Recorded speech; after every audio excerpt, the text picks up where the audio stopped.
Trindamere, aka Mark Merrill, who's the co-founder of Riot Games and really led the Riot MMO project for a long time, came out with this tweet on March 20th.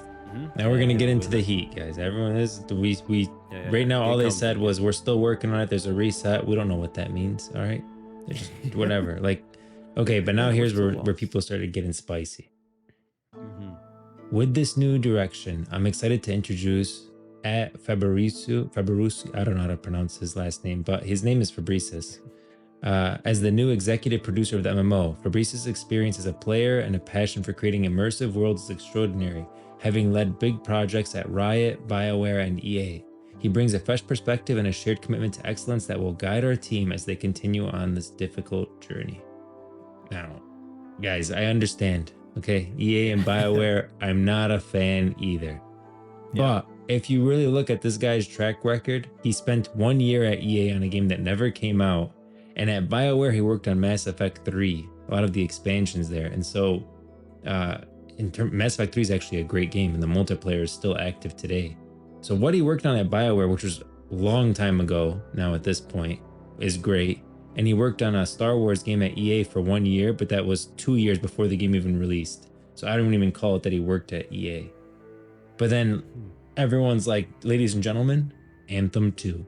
Like, what? This guy has no, it's not like he didn't work on Anthem. It's like, man, what? Everyone's just raging. Everyone's like, we're cooked. Like, this guy doesn't bring fresh perspective. What are you talking about? The project should never have been made public. Now with this, like, it's unfortunate. It's probably never not gonna be released in a good state anyways.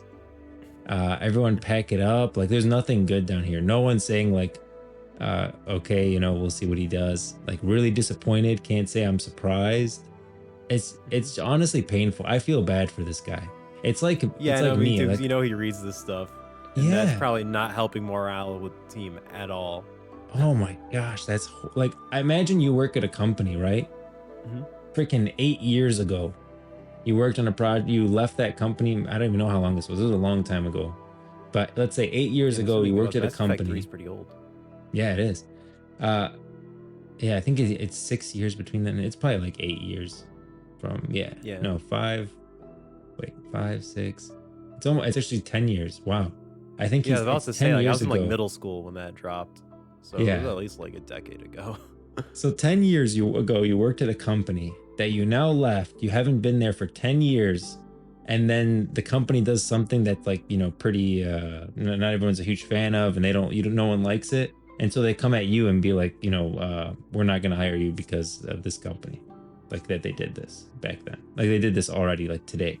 You have nothing to do with it anymore. Yeah. So, also, I thought people have to remember that, like, at the end of the day, the scummy decisions that are being made at EA are not being made by the developers. Yeah. Like, same with any like AAA big video game corporation. Like, do you really think the Overwatch team decided, yeah, we're gonna put loot boxes in the game? That's gonna be great. Yeah, no. Like, no, dude. And same with like the amount of time they're given, the resources they have to make their games. At the end of the day, that kind of stuff is not decided by the devs. If they come out with a bad game, they're definitely not doing it on purpose. Yes. So like, you have to remember that every person that becomes a game developer is most likely doing it out of passion. You're not becoming a game developer to make big money, because the truth is you're probably not gonna make big money as a game developer. There's a very strong chance you're not going into that field. This dude probably entered game development out of passion. This dude probably loves video games. And people just kind of forget that as soon as they hear what company they're from, and they start associating them with the execs there. And that's just, I feel like that might be like a Twitter thing, though, honestly. Twitter in general is just like negativity up the wazoo. Twitter, so, like, Reddit.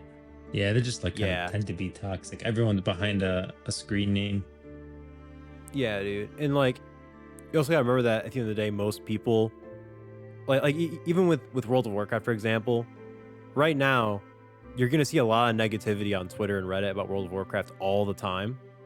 But that's because the people who like the game are not talking about it on Reddit and Twitter. They're playing the game.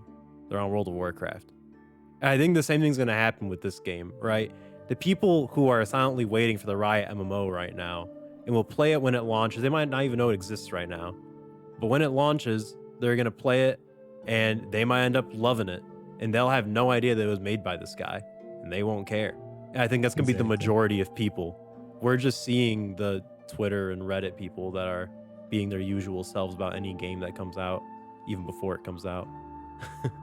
Yeah, and most people just like liked it and moved on. Like people who like it are not gonna go down and comment. It's always the silent minority or the loud minority. Yeah, kind of that's absolutely situations. what it is. I think that's true for any MMO. Even this one, before it even has a stinking name, we're already there with this community. Yeah, but we both know it's gonna be Runeterra. Oh yeah, absolutely. It's gonna be Runeterra. God, the name better be so cool. Be so cool if the name's just Runeterra, dude. Oh my god, please. Yeah. But yeah, I think there's gonna be a majority of people that are not in the Twitter comment section. So I'm not too concerned about those people personally. Yeah. So anyway, that's what we're trying to say. Fabrices, he's gonna be fine. Oh, what'd you say? That he played that other game like Dragon Age Camelot? Oh, Dragon Age Inquisition. Yeah, he worked on that too. That was a very good game. That game is very has tons of. I think it's definitely mostly positive on Steam. Same. I mean, yeah. Also, just when it came out, it was well received. I remember. I played a little bit of it myself back then. And yeah, Fabrices was on that. Yeah, dude, that game definitely received its fair share of praise. Okay, so there we go. Fabrices, it's gonna be okay, guys. He's gonna be fine. It's gonna be fine.